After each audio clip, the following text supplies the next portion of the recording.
ஒரு வசனத்தை படிக்கலாமா? எல்லாரும் வேதாகமத்தை எடுத்துக்கொள்ளுங்க. வேதாகமத்திலே உபாகமம் 26வது அதிகாரத்திலே 10வது வசனத்தை யாராவது ஒருவர் சத்தமா படிக்கும்படி அன்பாய் கேட்டுக்கொள்கிறேன். இப்பொழுதும் இதோ கர்த்தாவே, கடவுள் எங்களுக்கு நீர் கொடுத்த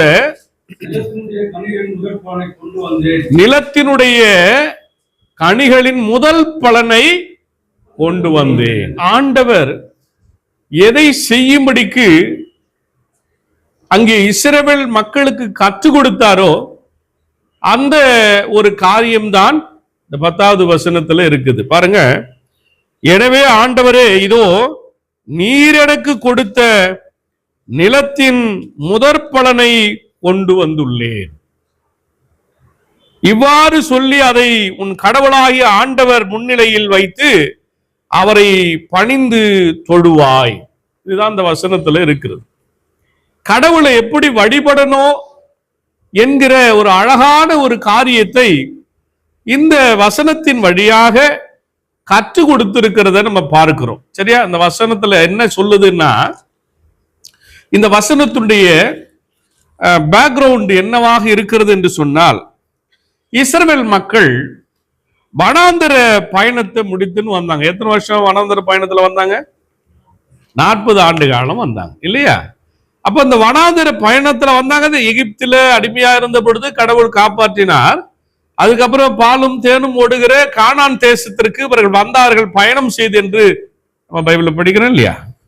அப்படி கடவுள் அந்த இஸ்ரவேல் மக்கள் வனாந்தர பயணத்தை முடித்து வந்த பொழுது, அப்பொழுது வாக்குத்தத்தம் பண்ணப்பட்ட இந்த கானான் தேசத்துல அவர்கள் குடியேறிய பின்பு கடவுள் வாக்கு கொடுத்தார்ல, நான் இப்படி உங்களுக்கு ஒரு இடத்தை கொடுப்பேன், அங்க வந்து நீங்க வழிபடுவாங்கன்னு சொன்னார்ல, அந்த இடத்துக்கு அவங்க வந்துட்டாங்க. இப்போ அப்ப அவங்க வந்து என்ன சொல்லிருக்காரு ஆண்டவர், அங்கே அவர்கள் பயிரிடுவார்கள்.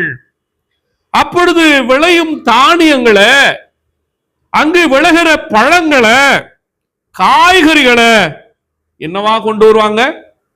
வழிபாட்டிற்கு முதற் பலனான காணிக்கையாய் கொண்டு வருவார்கள். அது ஆங்கிலத்தில் எப்படி சொல்லுவாங்க? தி பேஸ்கெட் ஆஃப் ஃபர்ஸ்ட் ஃப்ரூட் என்று அழைப்பார்கள். முதல்ல விளைந்த அந்த விளைச்சலை ஒரு கூடையில எடுத்துக்கொண்டு வந்து அங்கே தேவ சமூகத்திலே வைப்பார்கள். அது எப்படி வைப்பாங்க அப்படி என்கிற ஒரு தகவலை தான் இந்த 10வது வசனத்துல அழகா சொல்றாங்க. இது ஒரு கட்டளை. என்னது இது? எப்பவுமே நம்ம ஆளுங்க இது செய்ப்பான்னு சொன்னாக்கா இது செய்யுங்களேன் அப்படின்னு கேட்டா செய்வீங்களா? இது செய் அப்படின்னு சொன்னதை என்ன பண்ணுவான்? தலைவரை ரெண்டு தானே செய்யுங்க ஐயான்னு ரெக்வஸ்டா சொன்னா நமக்கு என்ன பண்ண முடியாது? வீட்டுல கூட அப்பா அம்மா ஏதாவது வேலை விட்டாங்கன்னா பிள்ளைங்க என்ன சொல்லுவாங்க? செல்லம் அது செஞ்சிருப்பா அப்படின்னு சொன்னா பிள்ளைங்க உடனே கீழ்ப்படி இருந்தா போ. அப்ப அன்பு நிமித்தமா என்ன பண்ணுவாங்க? செய்ய மாட்டாங்க. ஆனா அதே பேரண்ட்ஸ் இது செஞ்சுதான் ஆகணும், இந்த ஹோம்ஒர்க் முடிச்சிடணும் அப்படி கட்டளையா சொன்னாங்கன்னா என்ன பண்ணுவாங்க? இப்ப கடவுள் கூட ஒரு கடவுளின் கட்டளையா இங்க இந்த காரியத்தை அவர்கள் செய்யும்படி, எப்படி விளைந்த முதற் பலனை கடவுளுடைய சமூகத்துல கொண்டு வந்து படைப்பது என்பது ஒரு கட்டளையாக இருக்கிறத நம்ம பார்க்கிறோம். 2வது வசனத்தை நீங்க படித்து பார்த்தீங்கன்னு சொன்னால் உபாகம் 26:2 அது கட்டளையா இருக்கிறத நம்ம பார்க்க முடியும். இப்ப படிக்க வேணாம், அப்புறம் வீட்டுக்கு போய் படிச்சு பாருங்க. இதுல என்ன செய்யணும்? ஒரு விசுவாசி, ஒரு கர்த்தருடைய பிள்ளை என்ன செய்யணுமா? முதல் பலனுடைய கூடையை கொண்டு வந்து ஆசாரியரிடத்துல கொடுக்கணுமா? யார்கிட்ட கொடுக்கணுமா? ஆசாரினா யாரு? ஆசாரினா யாரு? ஐயர். ஆயிரத்துல கொண்டு வந்து என்ன பண்ணணுமா? அந்த காணிக்கை கொண்டு வந்து படைக்கணும்.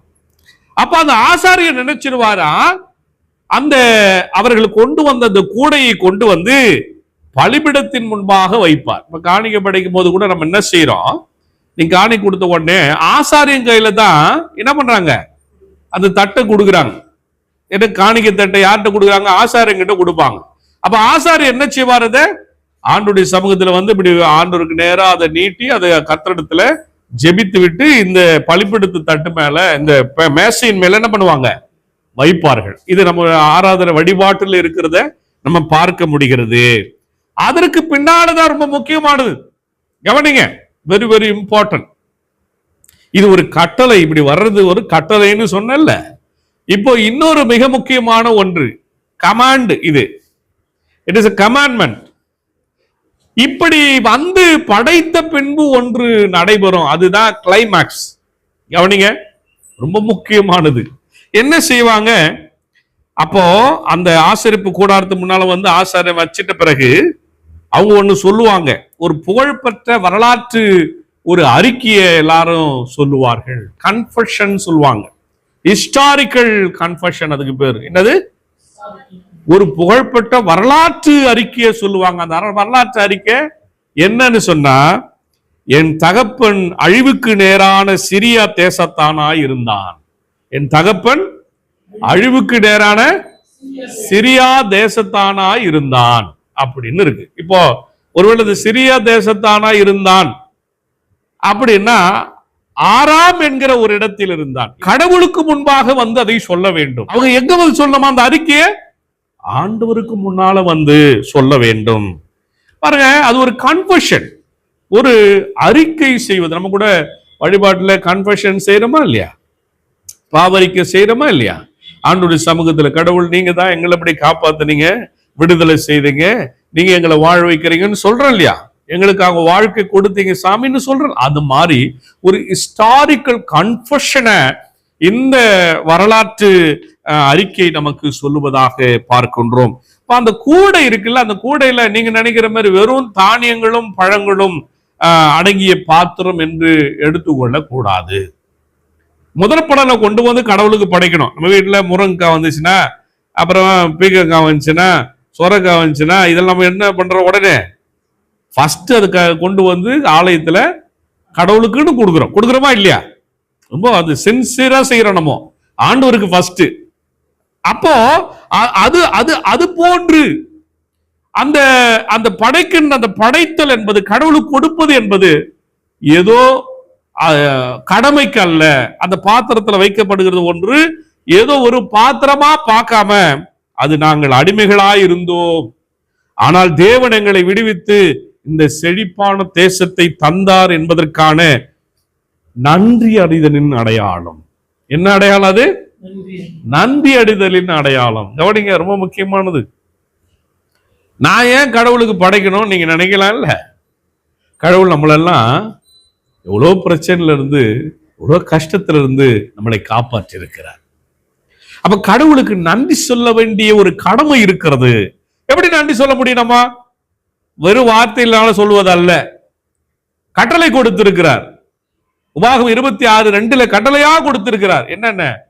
நீங்க என்ன பண்ணணும்? இந்த மிளச்சினுடைய முதல் படம் கொண்டு வந்து கடவுளுக்கு தேவ சமூகத்துல படைக்கணும்னு ஒரு கட்டளை இருக்கிறது. அந்த கட்டளை நிறைவேற்றுவது பொழுது அங்கே ஒரு அறிக்கை, ஹிஸ்டாரிக்கல் ஒரு கன்ஃபெஷனை செய்வாங்க. அப்படி அந்த கன்ஃபெஷன் என்பது எதுவாக இருக்கிறது சொன்னால், தேவனங்களை விடுவித்து ஒரு செழிப்பான வாழ்வை கொடுத்திருக்கிறார், கடவுளுக்கு நாங்கள் நன்றி உள்ள பிள்ளைகளா இருக்கிறோம். அப்போ இது நன்றி அறிதலின் அடையாளம். ரொம்ப முக்கியமானது. கடவுளுக்கு சின்ன விஷயத்துக்கு கூட நீங்க என்ன பண்ணுங்க, நன்றி சொல்லி ஒரு காணிக்க படைத்து பாருங்கள். அது ரொம்ப முக்கியமான ஒரு நம்முடைய லைஃப்ல இருக்க வேண்டிய ஒரு காரியம்.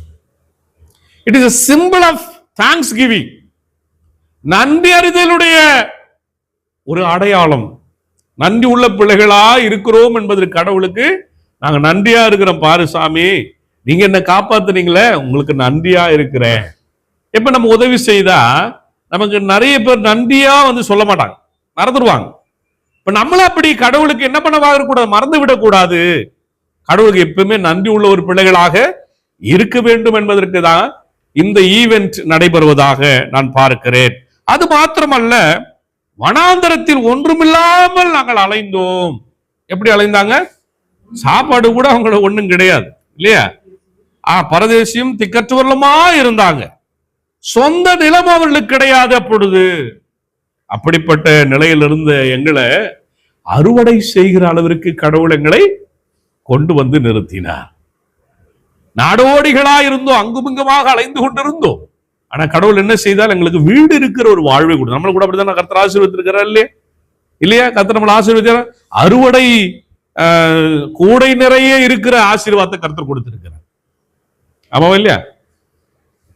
3 வேளை சாப்பாடு யாருக்கு ஒருத்தனுக்கு இருக்குதோ அவனுக்கு கூடை நிறைய ஆசீர்வாதம் இருப்பதற்காய் சமானமா நான் பார்க்கிறேன். கர்த்தர் நம்மளுக்கு அப்படி வச்சிருக்கிறார். ஏதோ பெரிய வசதின்னா தங்கம் வீடு வாசல் அப்படி இருந்தாதான் இன்னும் இல்லை இல்ல. 3 வேளை உணவு கொடுத்து கர்த்தர் நம்மள நோய் நொடி இல்லாம பலமா வச்சிருக்கிறார்ல, அதுதான் இருக்கிறதுல பெரிய ஆசீர்வாதம். அப்படி ஒரு ஆசீர்வாதத்தை கர்த்தர் கொடுத்ததுக்காக நம்ம என்ன சொல்லணும்? ஆண்டவருக்கு நன்றி செலுத்துற பிள்ளைகளாக இருக்க வேண்டும். அப்போ கூடை நிறைய கொடுத்திருக்கிறார் என்பதை நீங்க என்ன பண்ணாதீங்க, மறந்துடாதீங்க. அவங்க கூடை நிறைய கொண்டு வந்து கடவுளுடைய சமூகத்தில் அதை படைக்கணும் அப்படி என்பது கட்டளை. அப்படின்னு என்ன அர்த்தம்னா, கூட நிறைய ஆசீர்வாதத்தை கடவுள் அவங்களுக்கு கொடுத்திருக்கிறார் என்று அது பொருளாக இருக்கிறது. அப்போ ஆசீர்வதித்த கடவுளுடைய உண்மை தன்மைக்கு நம்ம சாட்சிகளா இருக்கணும். நம்ம ஒரு அடையாளமா இருக்கணும். நன்றி சொல்லி ஒரு அடையாளமா இருக்கும். 2வது, நம்ம ஒரு சாட்சிகளா இருக்கணும். எப்படி? அந்த கடவுள் உண்மையா இருக்கிறார் என்னுடைய வாழ்க்கையில. அந்த உண்மையுள்ள கடவுள் என்னை காப்பாத்தி இருக்கிறாரு, விடுதலை செய்திருக்கிறாரு. நோயில இருந்தேன், ஜெபம் பண்ண, உடனே கேட்டிருக்காரு இல்லையா? கஷ்டத்துல இருந்தேன், கடல்ல இருந்தேன், ஜெபம் பண்ண, உடனே கர்த்தர் கொடுத்தார். நீங்க சொல்றீங்களா? நிறைய சாட்சி சொல்றீங்களா இல்லையா? அப்படிப்பட்ட நிலையில மாற்றுகிற கடவுள் நம்மோடு கூட இருப்பது, அது உண்மையா. அவரு உண்மையா இருக்கிறார், நம்ம உண்மையா இருக்கணும்ன்றதுக்கு தான் இந்த பகுதியை சொல்லி கொண்டிருக்கிறது இல்லையா? நம்ம கடவுள் என்ன பண்றாரு? அவருடைய நம்ம கேட்கறதுக்கெல்லாம் உண்மையா கொடுக்கிறார், கேட்கறதெல்லாம் கொடுத்து கொண்டே இருக்கிறார், ஆசீர்வத்து கொண்டே இருக்கிறார். என்னைக்குன்னா ஆண்டவர் நமக்கு இல்லை என்று சொல்வதற்கு இல்லை. நம்ம கேட்கிற எல்லாரும் ஒரு தாமதம் ஆகுது, ஆனா கடவுள் நிச்சயமாக நமக்கு கொடுக்கிற கடவுளாக இருக்கிறார். அதனால நம்ம என்ன செய்யணும்? அந்த உண்மையான கடவுளுக்கு, அவருக்கு நம்ம சாட்சிகளா வாழ வேண்டும்.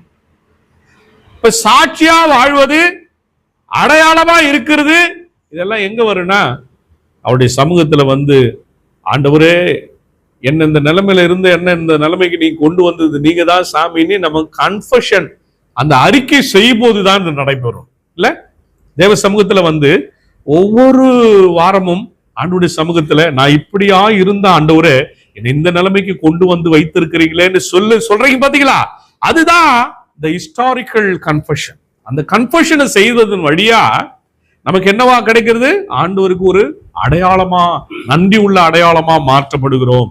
ஆண்டவருக்கு ஒரு சாட்சியா மாற்றப்படுகிறோம். நம்ம லைஃப்ல கடவுள் இருக்கிறார் என்பதை பிறருக்கு சொல்லுகிற ஒரு வாழ்வது இல்லையா? அப்படி வாழலாம்ல. ஆண்டவர் நம்முடைய லைஃப்ல இருக்கிறான்றதை காட்டுமா காட்டக்கூடாதா? கடவுளுக்கு லைஃப்ல, எங்க லைஃப்ல கடவுள் இருக்கிறாருன்னு கேள்வி கேட்காதீங்க.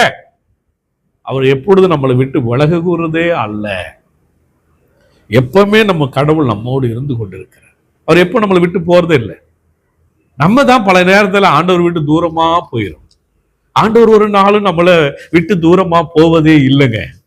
ஆனா நம்ம தான் கடவுளை விட்டு ரொம்ப தூரமா வந்து விடுகிறோம். அவர் உண்மையா இருக்கிறார்.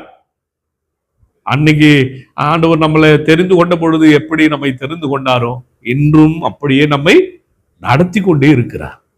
உங்க வாழ்க்கைய உங்களுக்கே தெரியாத உங்களை பாதுகாத்து வைத்துக் கொண்டிருக்கிறார்.